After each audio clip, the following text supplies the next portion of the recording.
नमस्कार, आप देख रहे हैं देश की बात। मैं हूं आपके साथ तन्वी। रुक करेंगे खबरों का, लेकिन उससे पहले एक नजर डालेंगे इस वक्त की हेडलाइंस पर। पीएम मोदी आज मुंबई में करेंगे वेब्स का आगाज। 90 देश और 10,000 प्रतिनिधि होंगे शामिल। 58,000 करोड़ की परियोजनाओं का करेंगे उद्घाटन। पाकिस्तान के खिलाफ भारत का एक और बड़ा फैसला। भारत ने पाकिस्तान के लिए 23 मई तक एयर स्पेस किया बंद। पाकिस्तान को NOTAM जारी किया। पाकिस्तान ने लगातार 7वें दिन किया सीज फायर का उल्लंघन। LOC पर लगातार की जा रही फायरिंग। भारतीय सेना ने दिया मुंहतोड़ जवाब। केंद्रीय मंत्री धर्मेंद्र प्रधान आज करेंगे प्रेस कॉन्फ्रेंस। सुबह 10 बजे बीजेपी मुख्यालय में करेंगे प्रेस वार्ता। आज केंद्रीय मंत्री चिराग पासवान सुबह 11 बजे करेंगे प्रेस कॉन्फ्रेंस। जातिगत जनगणना को लेकर आज होगी प्रेस वार्ता। अंबेडकर इंटरनेशनल सेंटर के नालंदा हॉल में होगी प्रेस वार्ता। दिल्ली से लेकर यूपी बिहार तक आंधी बारिश का अलर्ट। पंजाब हरियाणा में गरज चमक के साथ हल्की बारिश की संभावना। आप देख रहे हैं के न्यूज, खबरों का सारथी।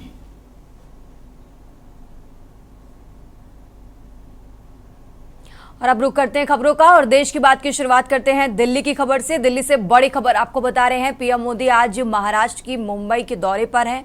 आपको बता दें, world audio visual and entertainment summit में शामिल होंगे।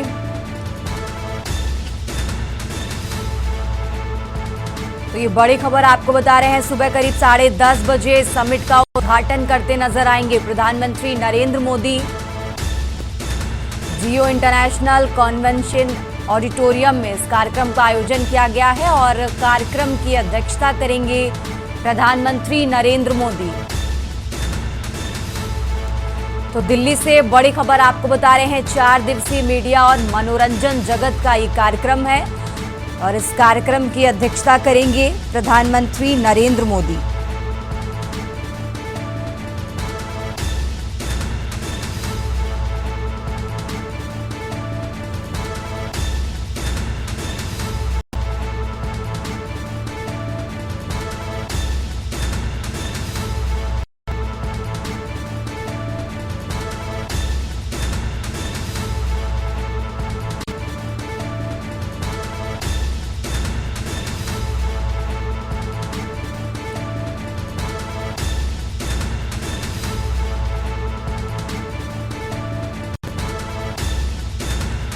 तो दिल्ली से बड़ी खबर आपको बता रहे हैं। प्रधानमंत्री नरेंद्र मोदी आज मुंबई में वेव्स शिखर सम्मेलन का उद्घाटन करेंगे।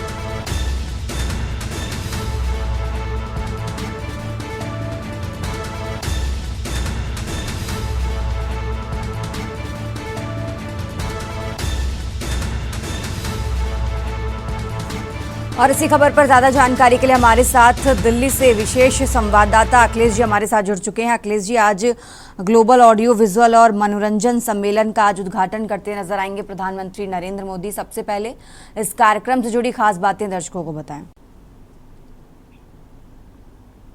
देखिए, प्रधानमंत्री आज महाराष्ट्र के दौरे पर हैं और 10:30 बजे मुंबई पहुंचेंगे। मुंबई के जियो इंटरनेशनल सेंटर में एक वेब शिखर सम्मेलन का आयोजन किया जा रहा है और वेब शिखर सम्मेलन में इंटरटेनमेंट की दुनिया और मीडिया जगत के लोग वहां विशेषज्ञ और इंटरनेशनल की हस्तियां मौजूद रहेंगी। उस दौरान ऑडियो विजुअल की प्रदर्शित की जाएंगी। उस के शिखर सम्मेलन को आज प्रधानमंत्री 10:30 बजे उद्घाटन करेंगे और करेंगे। ये कार्यक्रम मुंबई में 4 दिनों तक चलने वाला है। 4 दिनों पर राष्ट्रीय और अंतर्राष्ट्रीय और क्षेत्रीय जो फिल्में, ऑडियो विजुअल, गाना और इस तरह की जो डॉक्यूमेंट्रीज बनाई गई हैं उनका इसमें प्रदर्शन किया जाएगा और उनको अवार्ड और सम्मानित किया जाएगा। इसके साथ ही साथ प्रधानमंत्री का जो भाषण होगा वो फिल्म जगत, मीडिया जगत, ऑडियो विजुअल को बढ़ावा देने के लिए राष्ट्रीय और अंतर्राष्ट्रीय स्तर पर केंद्र सरकार क्या काम कर रही है, केंद्र सरकार की तरफ से क्या सब्सिडी और सहायता दी जा रही है, क्षेत्रीय डॉक्यूमेंट और ऐसे जो ज्वलंत मुद्दे हैं जो समाज के हित में, देश के हित में है, उन मुद्दों पर डॉक्यूमेंट्स बनानी, फिल्में बनाने के लिए सरकार की तरफ से जो प्रोत्साहन का काम किया जाता है, वो प्रोत्साहन करने के लिए प्रोत्साहित एक राशि भी दी जाती है। उन तमाम चीजों के लिए भी प्रधानमंत्री अपनी स्पीच में इन सब का जिक्र कर सकते हैं। इस कार्यक्रम में मुख्यमंत्री देवेंद्र फडणवीस के साथ साथ और कौन कौन मौजूद रहेगा अखिलेश जी? देखिए, जब प्रधानमंत्री मुंबई पहुंचेंगे तो उस समय उनका स्वागत करने के लिए महाराष्ट्र के मुख्यमंत्री देवेंद्र फडणवीस और वहां के राज्यपाल समेत भारतीय जनता पार्टी के तमाम पदाधिकारी मौजूद रहेंगे। इस कार्यक्रम में बॉलीवुड की तमाम बड़ी हस्तियां सभी मौजूद रहेंगी। तो इस कार्यक्रम में पूरी तरह से कहा जा सकता है कि वेब्स शिखर सम्मेलन जो 4 दिवसीय हो रहा है, इसमें बॉलीवुड, ऑडियो, वीडियो, विजुअल, गाना, संगीत, डॉक्यूमेंट्स के जो धुरंधर हस्तियां हैं जो इस क्षेत्र की मुकाम बड़ा हासिल कर चुके, वो हस्तियां सभी मौजूद रहेंगी। ठीक है अखिलेश जी, आप हमारे साथ बने रहिए, हम आगे भी आपसे जानकारी लेते रहेंगे। और ये दिल्ली से बड़ी खबर आपको बता रहे हैं, राजधानी दिल्ली से बड़ी खबर आपको बता रहे हैं, जहां आज प्रधानमंत्री नरेंद्र मोदी मुंबई जाएंगे और वेब्स सम्मेलन का उद्घाटन करते नजर आएंगे।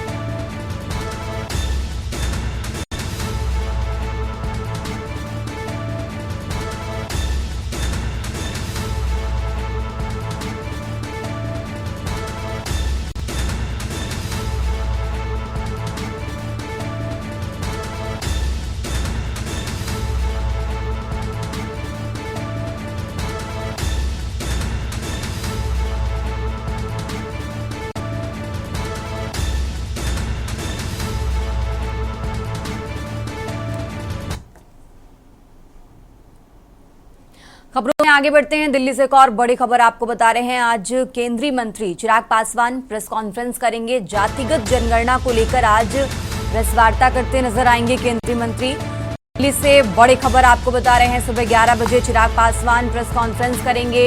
अंबेडकर इंटरनेशनल सेंटर के नालंदा हॉल में प्रेस वार्ता होगी। तो दिल्ली से बड़ी खबर आपको बता रहे हैं, आज केंद्रीय मंत्री चिराग पासवान प्रेस वार्ता करेंगे। जातिगत जनगणना को लेकर आज प्रेस वार्ता करेंगे। सुबह 11 बजे चिराग पासवान प्रेस कॉन्फ्रेंस करेंगे। अंबेडकर इंटरनेशनल सेंटर के नालंदा हॉल में आज वो प्रेस वार्ता करेंगे। तो दिल्ली से बड़ी खबर आपको बता रहे हैं।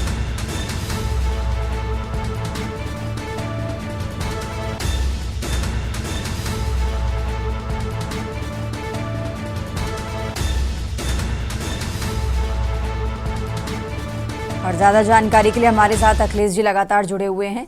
अखिलेश जी, आज चिराग पासवान जातिगत जनगणना को लेकर प्रेस वार्ता करने वाले हैं। आज की प्रेस कॉन्फ्रेंस में उनकी तरफ से क्या कुछ बड़ी बातें निकलकर सामने आ सकती हैं?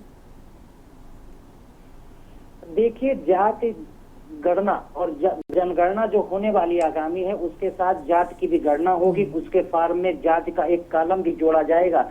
इस मुद्दे को खासकर बिहार के आगामी विधानसभा चुनाव में सभी भुनाने की कोशिश करेंगे, क्योंकि विपक्ष कई तरह से विपक्ष लगातार इस मुद्दे को बिहार में उठा रहा था, चाहे वो आरजेडी की तरफ से तेजस्वी यादव हो, कांग्रेस की तरफ से राहुल गांधी, बिहार से लेकर दिल्ली और सदन और सड़क हर जगह राहुल गांधी जातिगत जनगणना का मामला उठाते नजर आए।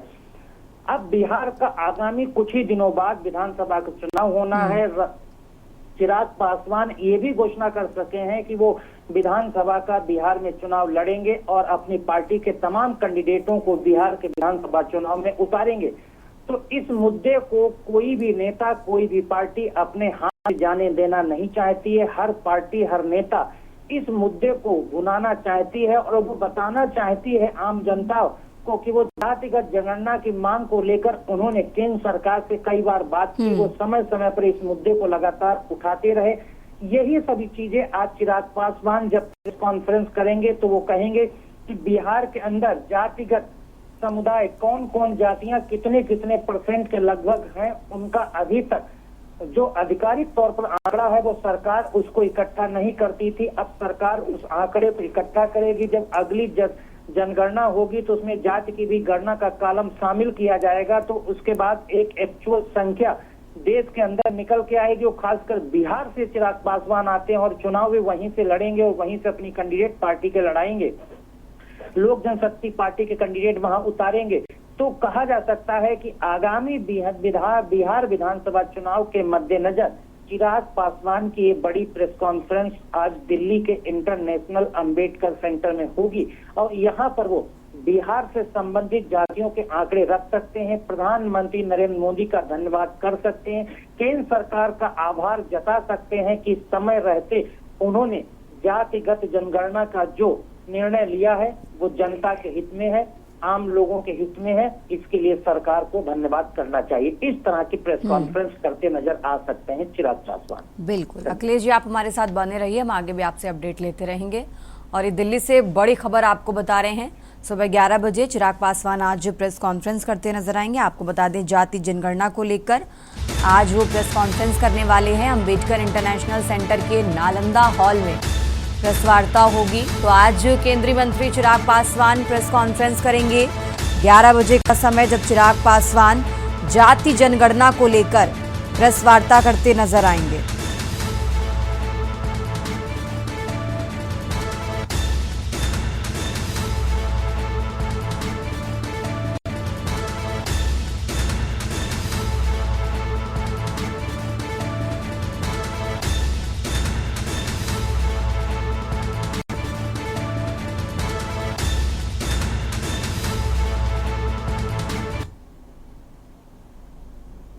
देश की बात में फिलहाल यहाँ रुकेंगे एक छोटे से ब्रेक के लिए। ब्रेक से वापस आ चुके हैं, रुक करते हैं खबरों का और अब बात कर रहे हैं लखनऊ की। लखनऊ से खबर आपको बता रहे हैं, योगी सरकार का ट्रांसजेंडरों को बड़ा तोहफा। ट्रांसजेंडरों को वृद्धाश्रम की सुविधा प्रदान की जाएगी, साथ ही पेंशन, आयुष्मान कार्ड, स्वास्थ्य जांच की सुविधा भी मिलेगी, मानसिक स्वास्थ्य परामर्श जैसी सेवाएं भी मिलेंगी।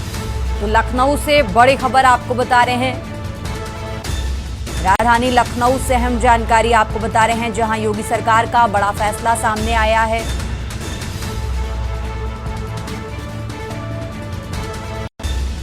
राज्य सरकार ट्रांसजेंडरों को बड़ा तोहफा,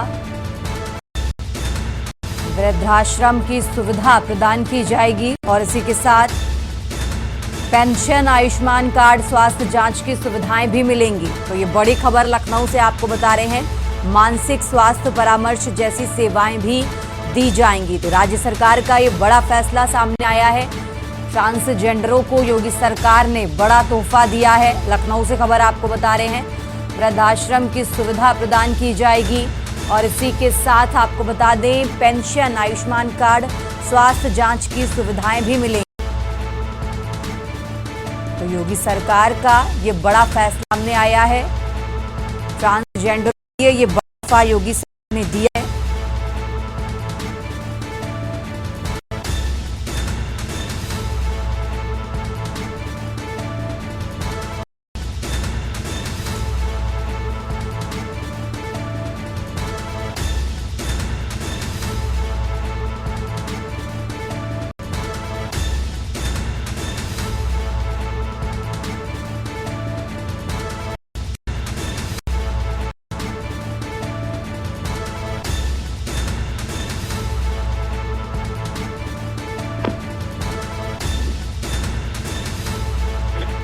और इसी पर ज्यादा जानकारी के लिए हमारे साथ कौशलेंद्र उपाध्याय जुड़ चुके हैं। कौशलेंद्र, जिस तरीके से जानकारी मिल रही है कि योगी सरकार का ट्रांसजेंडरों को बड़ा तोहफा है, कहा गया है कि वृद्धाश्रम की सुविधा मिलेगी, साथ ही पेंशन और भी कई सुविधाएं योगी सरकार की तरफ से ट्रांसजेंडरों को दी गई हैं।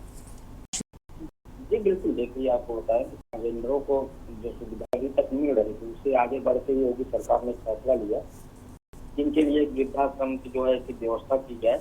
इससे जो है देखिए, जब उम्र के हिसाब से घटती है तो इनके लिए भी ऐसी कोई व्यवस्था हो जिनके लिए खाने की व्यवस्था की जाए। वहीं उसके बाद जो है जो फ्री इलाज की जो सुविधा है सरकार की तरफ से, वो सुविधा और जो चिकित्सक है, मानसिक मनोदशा के जो चिकित्सक हैं, वो टीम लगाई जाए, जिनकी जो है हर जल जांच पहलू की जाए। तो तमाम देखिए ऐसी योजनाएं हैं जो इन तक जो नहीं मिलती थी, उसके लिए सरकार ने अब कमर कसी है कि अब ट्रांसजेंडरों को जो सुविधा आम जैसे जो जनता को मिलती है, वैसे इनको भी सब सुविधा मिलनी चाहिए। बिल्कुल, तो योगी सरकार का ये बड़ा तोहफा है। कौशलेंद्र, बहुत बहुत शुक्रिया आपका तमाम जानकारी दर्शकों तक पहुंचाने के लिए। और ये लखनऊ से बड़ी खबर आपको बता रहे हैं। राजधानी लखनऊ से अहम जानकारी आपको बता रहे हैं, जहां राज्य सरकार ने ट्रांसजेंडरों को बड़ा तोहफा दिया है। ट्रांसजेंडरों को वृद्धाश्रम की सुविधा दी जाएगी।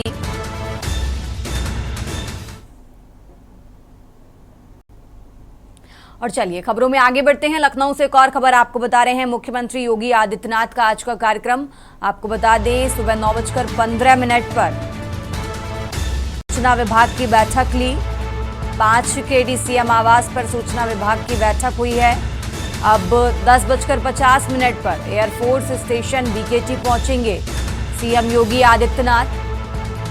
उपराष्ट्रपति जगदीप धनखड़ का स्वागत करेंगे सीएम योगी। और इसके बाद करीब 11:30 बजे APJ अब्दुल कलाम विश्वविद्यालय न्यू कैंपस पहुंचेंगे, जहां राज्यपाल की पुस्तक विमोचन कार्यक्रम में शामिल होंगे उत्तर प्रदेश के मुख्यमंत्री योगी आदित्यनाथ। और इसी के साथ आपको बता दें, उपराष्ट्रपति जगदीप धनखड़ विमोचन कार्यक्रम में मौजूद रहेंगे। जिसके बाद 1:20 पर राजभवन पहुंचेंगे मुख्यमंत्री योगी आदित्यनाथ। तो लखनऊ से खबर आपको बता रहे हैं, सीएम योगी आदित्यनाथ का आज का कार्यक्रम 5 KD आवास पर सूचना विभाग की बैठक हुई। इस बैठक में मौजूद रहे सीएम योगी। और अब 10:50 पर एयरफोर्स स्टेशन BKT पहुंचेंगे सीएम योगी, जहां उपराष्ट्रपति जगदीप धनखड़ का स्वागत करेंगे। और अब APJ अब्दुल कलाम विश्वविद्यालय न्यू कैंपस पहुंचेंगे। राज्यपाल की पुस्तक विमोचन कार्यक्रम में शामिल होंगे सीएम योगी।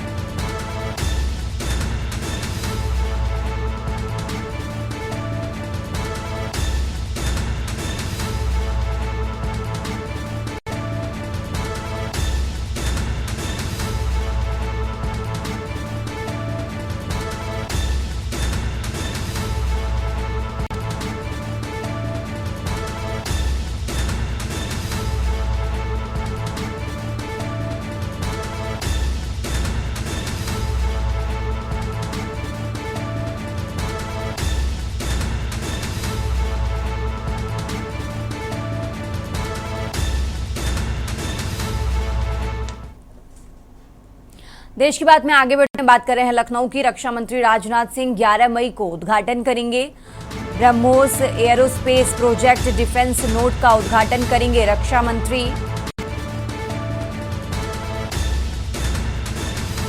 मुख्य सचिव मनोज कुमार सिंह ने निरीक्षण किया है। आपको बता दें, 3.5 साल में बननी शुरू होगी मिसाइल। तो लखनऊ से खबर आपको बता रहे हैं, रक्षा मंत्री राजनाथ सिंह 11 मई को उद्घाटन करेंगे। BrahMos aerospace project defence node का उद्घाटन करेंगे रक्षा मंत्री। मुख्य सचिव मनोज कुमार सिंह ने निरीक्षण किया है। और करीब 3.5 साल में बननी शुरू होगी मिसाइल। तो 11 मई को रक्षा मंत्री राजनाथ सिंह उद्घाटन करेंगे। लखनऊ से खबर आपको बता रहे हैं।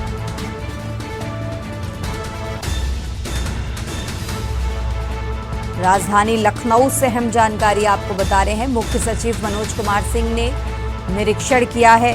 11 मई को अब रक्षा मंत्री राजनाथ सिंह उद्घाटन करेंगे।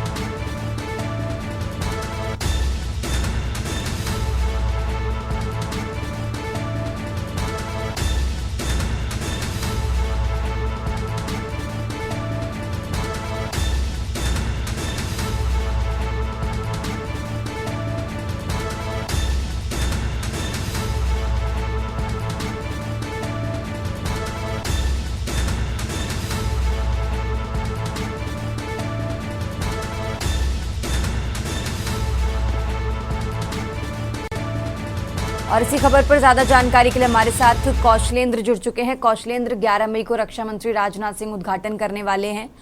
जो प्रोजेक्ट है उसके बारे में पूरी जानकारी दर्शकों को बताएं।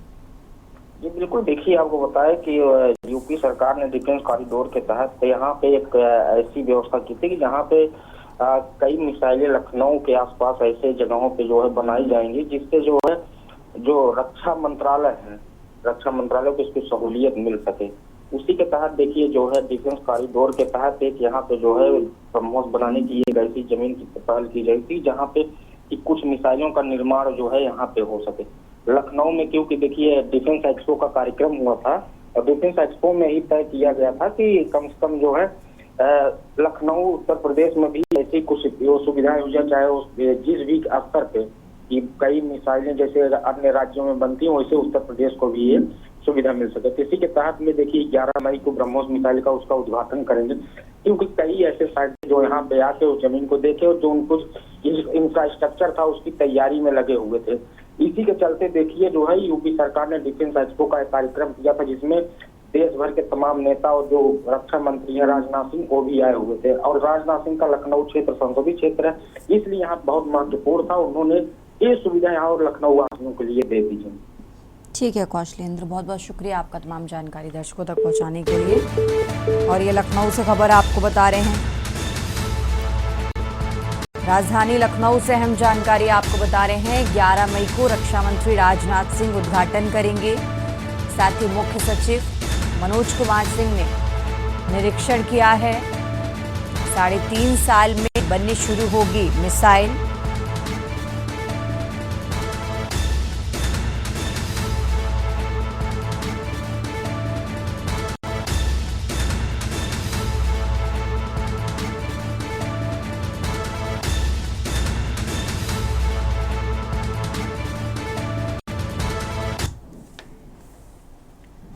फिलहाल यहाँ रुकते हैं एक छोटे से ब्रेक के लिए। आप देख रहे हैं के न्यूज। देश की बात में एक बार फिर से हाजिर है। रुक करते हैं खबरों का। बात कर रहे हैं अम्बेडकर नगर की। अम्बेडकर नगर से खबर आपको बता रहे हैं, डिप्टी सीएम केशव प्रसाद मौर्य का आज दौरा है। कई कार्यक्रमों में आज वो शिरकत करेंगे। 11:55 पर अम्बेडकर नगर पहुंचेंगे डिप्टी सीएम। सम्राट अशोक चंद्रगुप्त मौर्य की जयंती में शामिल होंगे, जिसके बाद सर्किट हाउस में विभागीय अधिकारियों के साथ बैठक करेंगे। विकासशील निर्माणाधीन परियोजनाओं का स्थलीय निरीक्षण भी करेंगे डिप्टी सीएम। और अकबरपुर के कटरिया याकूबपुर गांव में कार्यक्रम का आयोजन है और इस कार्यक्रम में भी शामिल होंगे डिप्टी सीएम। तो ये बड़ी खबर आपको बता रहे हैं, सर्किट हाउस में विभागीय अधिकारियों के साथ बैठक करते नजर आएंगे। विकासशील निर्माणाधीन परियोजनाओं का स्थलीय निरीक्षण करेंगे। अकबरपुर के कटरिया याकूबपुर गांव में कार्यक्रम आयोजित है और इस कार्यक्रम में भी शामिल होंगे। तो अम्बेडकर नगर के दौरे पर हैं डिप्टी सीएम केशव प्रसाद मौर्य। ये बड़ी खबर आपको बता रहे हैं, आज कई कार्यक्रमों में शामिल होंगे डिप्टी सीएम।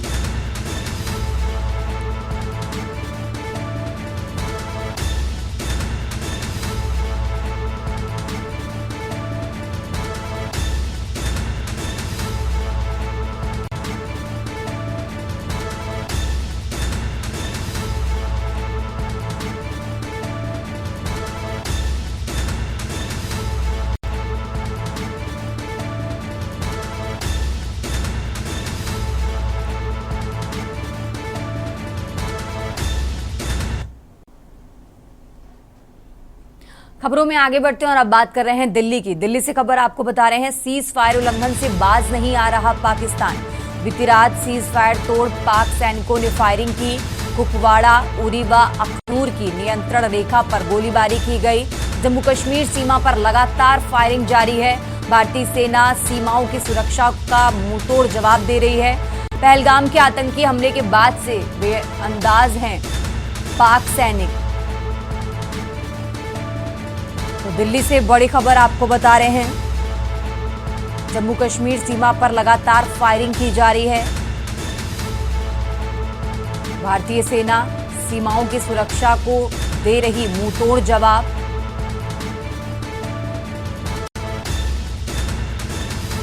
तो दिल्ली से खबर आपको बता रहे हैं, सीज फायर उल्लंघन से बाज नहीं आ रहा पाकिस्तान। रात सीज फायर तोड़ पाक सैनिकों ने फायरिंग की। कुपवाड़ा, उरी व अखनूर की नियंत्रण रेखा पर गोलीबारी। दिल्ली से अहम जानकारी आपको बता रहे हैं, जम्मू कश्मीर सीमा पर लगातार पाकिस्तान की ओर से फायरिंग की जारी है।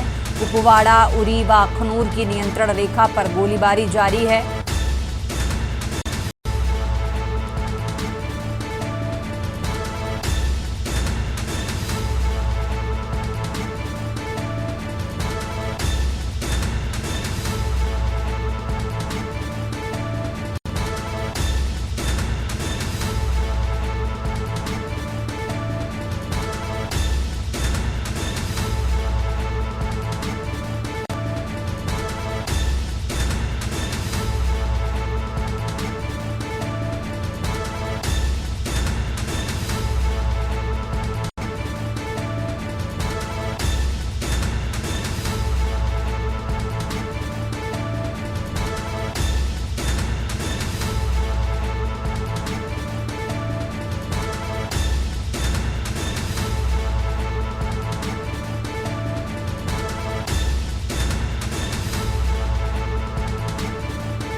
और इसी खबर पर ज्यादा जानकारी के लिए हमारे साथ दिल्ली से विशेष संवाददाता अखिलेश जी हमारे साथ लगातार जुड़े हुए हैं। अखिलेश जी, लगातार जम्मू कश्मीर सीमा पर फायरिंग जारी है, फिलहाल क्या कुछ अपडेट मिल रहा है? 22 अप्रैल को पहलगाम में हुए आतंकवादी हमले के बाद से ही पाकिस्तान अपनी नापाक हरकतों से बाज नहीं आ रहा है। लगातार पाकिस्तानी सेना की चौकियों से फायरिंग की जा रही है, सीज फायर का उल्लंघन किया जा रहा है और नियंत्रण रेखा पर लगातार उकसावे के लिए फायरिंग करता चला रहा है, गोलीबारी कर रहा है। हालांकि पाकिस्तान की मुंहतोड़ फायरिंग को जवाब देने के लिए भारतीय सेना ने भी जवाबी कार्रवाई की है और लगातार कुपवाड़ा का क्षेत्र हो, उरी का क्षेत्र हो, अखनूर का सेक्टर हो, इन तमाम इलाकों में लगातार पाकिस्तानी सेना की चौकियों की तरफ से फायरिंग की जा रही है। भारतीय सेना भी जवाबी कार्रवाई कर रही है।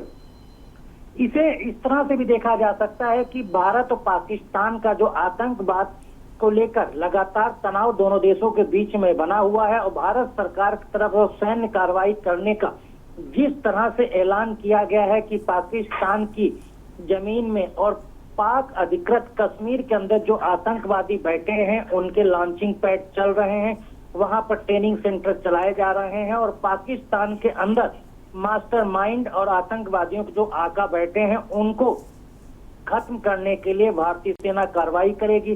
भारत सरकार ने भारतीय सेना को खुली छूट भी दे दी है, वो अपने समय के हिसाब से, अपनी तैयारी के हिसाब से कभी भी कोई भी कार्रवाई आतंकवादियों के खिलाफ कर सकता है। आतंकवादी पाकिस्तान की सीमा में छिपे हुए हैं, उनको नष्ट नाबूद कर सकता है। इसी को लेकर पाकिस्तान दहशत में है, तनाव में है, डर के माहौल में वो लगातार उकसावे की फायरिंग नियंत्रण रेखा पर कर रहा है और सीज फायर का लगातार उल्लंघन कर रहा है। आज भी 7वें दिन वहां पर उल्लंघन देखने को मिला। ठीक है अखिलेश जी, बहुत बहुत शुक्रिया आपका तमाम जानकारी दर्शकों तक पहुंचाने के लिए। और ये दिल्ली से बड़ी खबर आपको बता रहे हैं, जहां बीती रात सीज फायर तोड़ पाक सैनिकों ने फायरिंग की। भारतीय सेना भी उसका मुंह तोड़ जवाब दे रही है। कुपवाड़ा, उरी व अखनूर की नियंत्रण रेखा पर गोलीबारी की गई। जम्मू कश्मीर सीमा पर लगातार फायरिंग की जा रही है।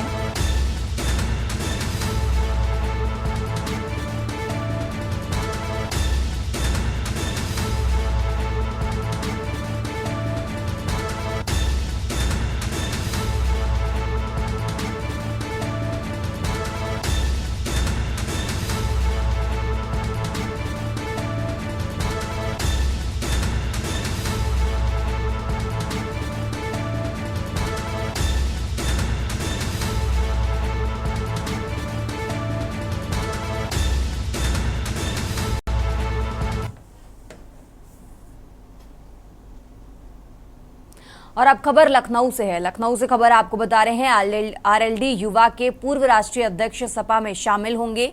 चौधरी वसीम रजा कल थामेंगे समाजवादी पार्टी का दामन। लखनऊ से बड़ी खबर आपको बता रहे हैं, जयंत चौधरी ने चंदन चौहान को जिम्मेदारी सौंपी थी। वसीम रजा को हटाकर चंदन चौहान को जिम्मेदारी सौंपी थी। तो लखनऊ से बड़ी खबर आपको बता रहे हैं, आरएलडी युवा के पूर्व राष्ट्रीय अध्यक्ष समाजवादी पार्टी में शामिल होंगे। लखनऊ से बड़ी खबर आपको बता रहे हैं, जयंत चौधरी ने चंदन चौहान को जिम्मेदारी सौंपी थी।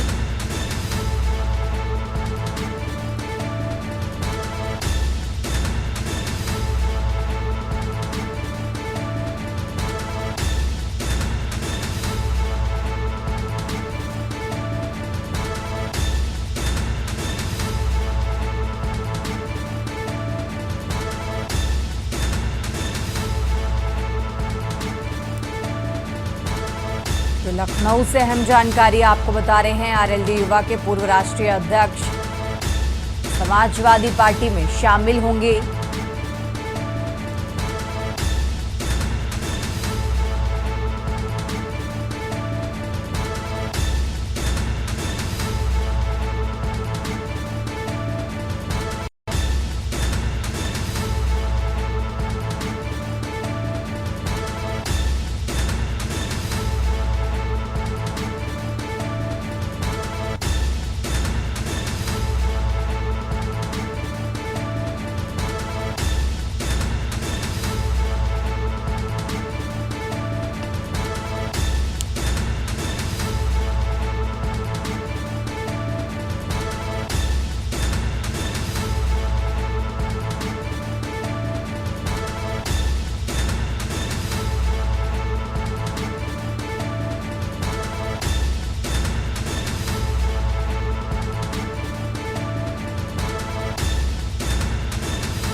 और चलिए खबरों में आगे बढ़ते हैं। आईसीएसई और आईएससी बोर्ड में टॉप परसेंटेज रिजल्ट आने के बाद लखनऊ में सीएमएस के छात्र छात्राओं ने विक्ट्री मार्च निकाला। गोमती नगर विस्तार के सीएमएस स्कूल कैंपस तक 500 मीटर पैदल चलकर हाथों में झंडे और बैनर पोस्टर लेकर सीएमएस के स्टूडेंट्स ने विक्ट्री मार्च निकालते हुए अपनी खुशी जाहिर की। इस दौरान उनके साथ स्कूल की teachers, principals, manager Geeta Gandhi समेत अन्य लोग मौजूद रहे। इस विक्ट्री मार्च में स्कूल के सैकड़ों छात्र छात्राएं मौजूद रहे। आपको बता दें कि 90% से लेकर 99.75% तक अंक पाने वाले सीएमएस के करीब 3,920 मेधावी छात्र छात्राएं हैं, जिसको लेकर सीएमएस के छात्र छात्राओं, अभिभावकों और स्कूल प्रशासन में खुशी की लहर है। गोमती नगर विस्तार पुलिस स्टेशन से लेकर सीएमएस स्कूल के छात्र छात्राएं स्कूल कैंपस तक विक्ट्री मार्च के दौरान काफी खुश नजर आए।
खबरों में आगे बढ़ते हैं। अब खबर नोएडा से है, जहां ऑनलाइन ऑर्डर लेकर गांजा बेचने वाला गिरफ्तार किया गया है। पुलिस ने 2 गांजा तस्करों को गिरफ्तार किया है। फेज 3 पुलिस ने गढ़ी गोल चक्कर से गिरफ्तारी की है। आरोपियों से 5 किलोग्राम गांजा और 2 मोबाइल बरामद किया गया है। तस्करी में इस्तेमाल होने वाली बाइक भी बरामद की गई। नोएडा से खबर आपको बता रहे हैं, आरोपी योगेंद्र प्रताप अरुण उर्फ कन्हैया से पूछताछ जारी है। ऑनलाइन ऑर्डर पर पोर्टर पार्सल से ये डिलीवरी भेजते थे। ऑर्डर के साथ भुगतान भी लिया जाता था ऑनलाइन। तो निजी बैंक का खाता खुलवाकर स्वयं रखते थे एटीएम। तस्कर शिलांग सहित पूर्वोत्तर राज्यों से गांजा लाते थे। तो नोएडा सहित पूरे एनसीआर में ये सप्लाई करते थे और अब इस मामले का भंडाफोड़ हो चुका है। नोएडा से खबर आपको बता रहे हैं।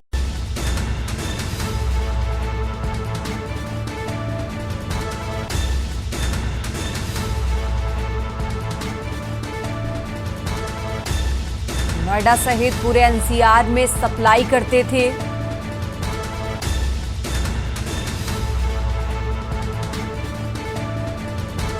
ऑनलाइन ऑर्डर लेकर गांजा बेचने वाले गिरफ्तार किए गए हैं।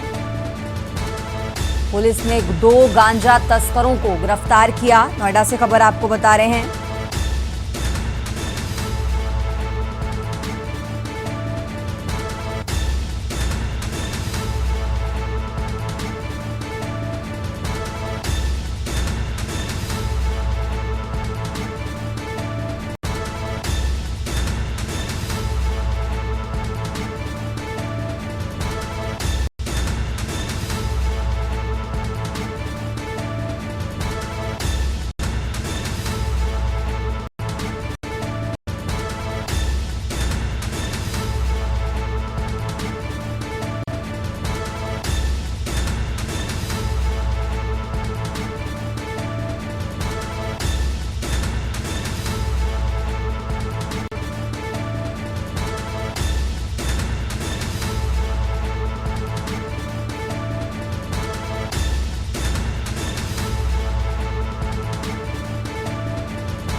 और अब खबर लखनऊ से है, जहां देवर की बारात में शामिल होने आई महिला से लूट। देर रात महानगर के छन्नीलाल चौराहे पर बाइक सवारों ने लूट की।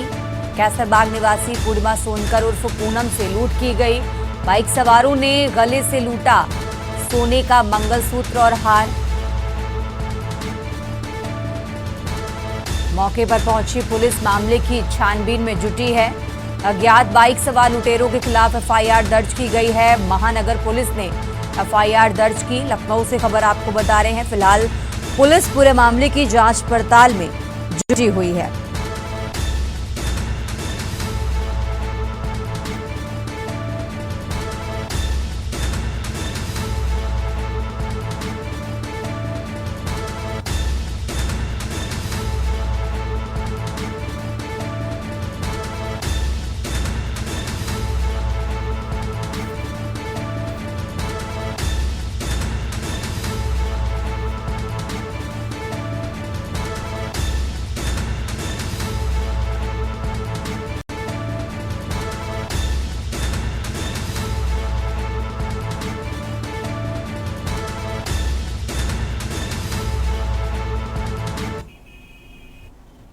यहाँ रुकते हैं एक छोटे से ब्रेक के लिए, फौरन हाजिर होते हैं।